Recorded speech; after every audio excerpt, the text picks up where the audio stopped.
Hello అండి, welcome to ప్రార్థనాస్ kitchen. ఈరోజు నేను చేసిన రెసిపీ టేస్టీగా వితిన్ 10 మినిట్స్లో చేసుకునే టమోటా రైస్ అండి. ఇంట్లో కూరగాయలు ఏమీ లేనప్పుడు ఇలా ట్రై చేసి చూడండి, చాలా టేస్టీగా ఉంటుంది. ఈ రైస్ ప్రిపేర్ చేయడానికి 4 పెద్ద సైజ్ టమోటాలను తీసుకొని ఇలా చిన్న చిన్న ముక్కలుగా కట్ చేసుకున్నాను. అలాగే 2 పెద్ద సైజ్ ఆనియన్ తీసుకొని ఇలా కట్ చేసుకున్నాను. ఆనియన్ ఎంత ఎక్కువగా వేసుకుంటే అంత టేస్టీగా ఉంటుందండి. అది ప్రిపేర్ చేయడానికి ప్యాన్ పెట్టుకొని ప్యాన్ హీట్ అయిన తర్వాత రైస్కు సరిపడా ఆయిల్ వేసి అందులో కొద్దిగా ఆవాలు, జీలకర్ర, అది చిటపటలాడిన తర్వాత కొద్దిగా పోపు దినుసులు,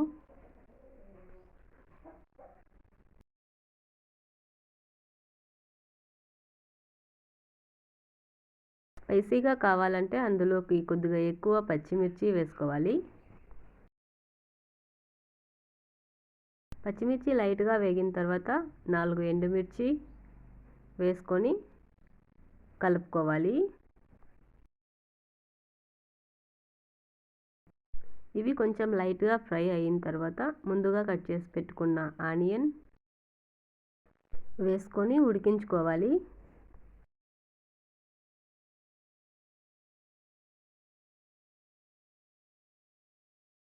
ఆనియన్స్ లైట్గా వేగిన తర్వాత ఇందులో కొద్దిగా కరివేపాకు వేసుకోవాలి.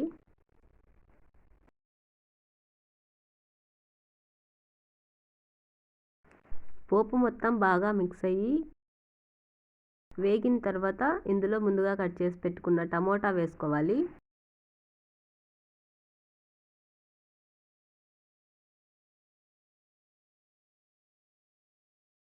ఈ టమోటా మొత్తం బాగా మిక్స్ అయిన తర్వాత టమోటా కొద్దిగా మెత్తబడేంత వరకు ఉడికించుకోవాలి.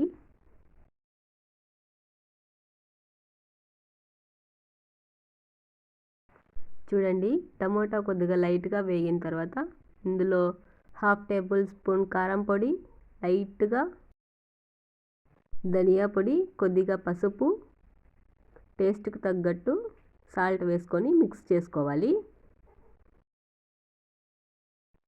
ఇలా మిక్స్ చేసుకొని టమోటా మొత్తం మెత్తగా ఉడికేంత వరకు ఉడికించుకోవాలండి.